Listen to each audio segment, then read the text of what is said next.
kompetisi. Itu biasanya kompetisi ada tes, ada kompetisi. Biasanya apa? Karena jabatan, posisi, kedudukan yang berhak untuk mendudukinya banyak. Padahal kursinya sedikit. Orangnya sedikit. Tapi yang berhak banyak. Kok dibuat? Nah, siapa masuk pegawai umpamanya butuh pegawai di kantor pajak atau di kantor pendidikan kadis. Syaratnya S1 terbiah, ya kan? Kemudian IPK sini. Yang dibutuh satu. Tetapi yang memenuhi syarat yang diumumkan ini ada 1 juta orang. Yang diterima cuma, maka apa? Harus dikompetisikan. Dikompetisikan apa?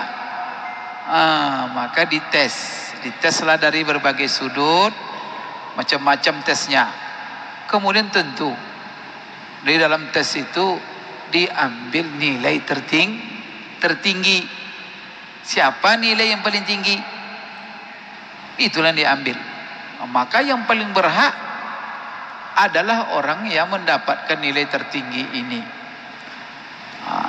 Tapi kalau seandainya, kan itu sudah di dalam, untuk kompetisi itu apa gunanya? Tapi kalau seandainya sudah ditentukan orang-orangnya, siapa yang bayar, ngapain kompetisi?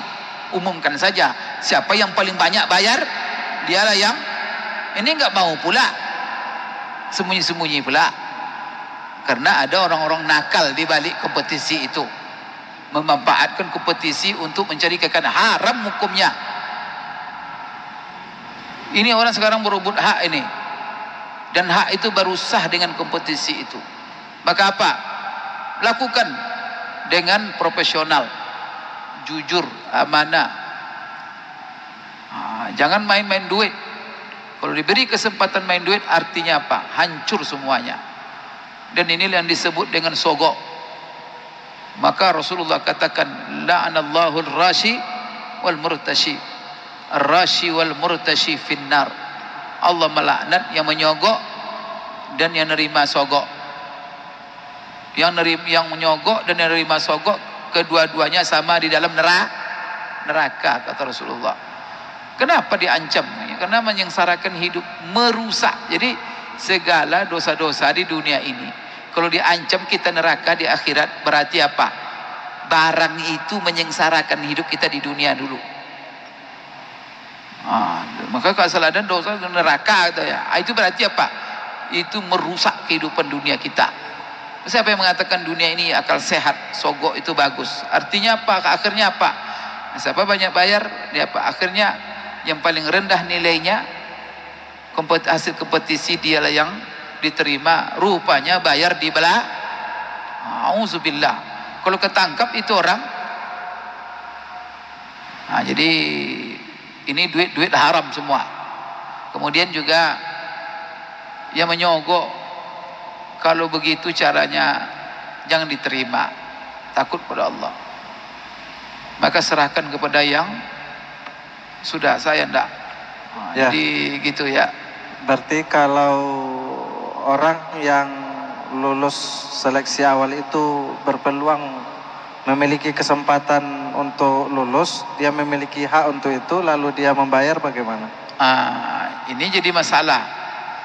Kadang-kadang dia nilainya paling tinggi atau nilai yang sama, ada tiga orang, kemudian disuruh bayar, maka tidak boleh bayar di situ. Maka kalau nilai yang sama, pasti ada pertimbangan-pertimbangan lain yang membuat siapa yang harus dipilih di antara nilai yang sama. Kalau dalam musabaqah tilawatil Quran umpamanya kan tilawah, ya tilawah, pokoknya seni, tilawah dewasa, sama nilainya 91,5 untuk nomor 1. Ini siapa yang harus nomor 1 ini? Maka dilihat dulu, pertama penilaian tajwidnya siapa yang tinggi, gitu tuh. Kenapa penilaiannya tajwid, fasoha, ya kan. Kemudian dinilai lagu, suara. Nanti bukan suara dilihat. Jadi hasil nilai 91,5 semuanya, tiga-tiganya. Maka sekarang pandangannya apa? Ada aturannya. Kalau saat dinilai semuanya sama, maka yang dilihat, yang akan dimenangkan siapa yang tertinggi nilai tajwidnya. Ada satu umpamanya, yang dua 21, yang satunya 21,5. Ayo 21,5 nilai yang juara satu. Itu bukan diumumkan siapa yang bayar. Ada itu.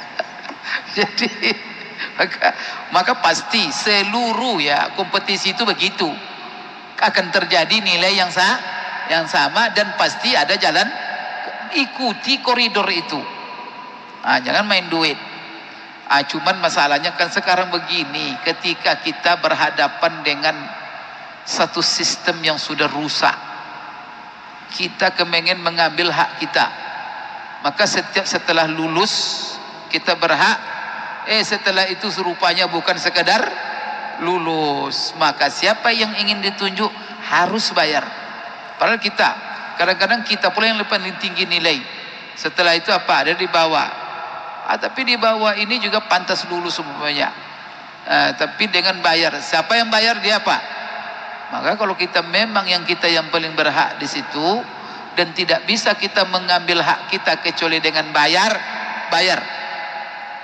maka itu bukan sogok namanya, tetapi apa? Kita membayar untuk mengambil hak kita, maka yang berdosa adalah yang nerima bayaran. Itu tidak sogok namanya. Karena yang disebut uang sogok yang kita bayar itu apabila uang sogok itu untuk membatalkan yang hak dan membenarkan yang batil. Itu tuh. Bayar uang sehingga apa? Orang yang berhak gara-gara bayar, kita yang enggak. Itu nama sogok. Kita seharusnya tidak berhak karena dapat bayar duit, kita dia yang dimajukan. Tapi kalau kita memang hak kita, lalu semuanya harus bayar, lalu kita bayar untuk mendapatkan hak kita, maka yang menanggung dosa adalah bayar aja, dia nanggung dosa semua. Gitu tuh pendahulu. Wallahu a'lam bishawab. Gitu fatwa ulama.